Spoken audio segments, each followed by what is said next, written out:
Hi guys, bagang bagusan. Isbo na babat. Ako po siya sa kapag important po duty sa inyo. Ang nangyari po sa ato sa ibang pong guard, tabi.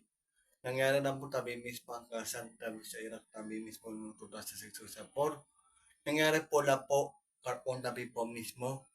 Na po ng mga gulang ginagamit ang YouTube bilang isang breastfeeding.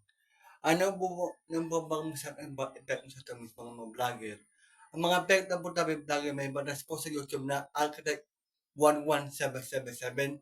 Ang Architect 1177 unang bintas sa YouTube na bawal mismo ang magulang, mga lolo at lola makaroon ng saring YouTube channel. Pwede lang sa mismo manood ng YouTube. Pwede lang siya guys manood.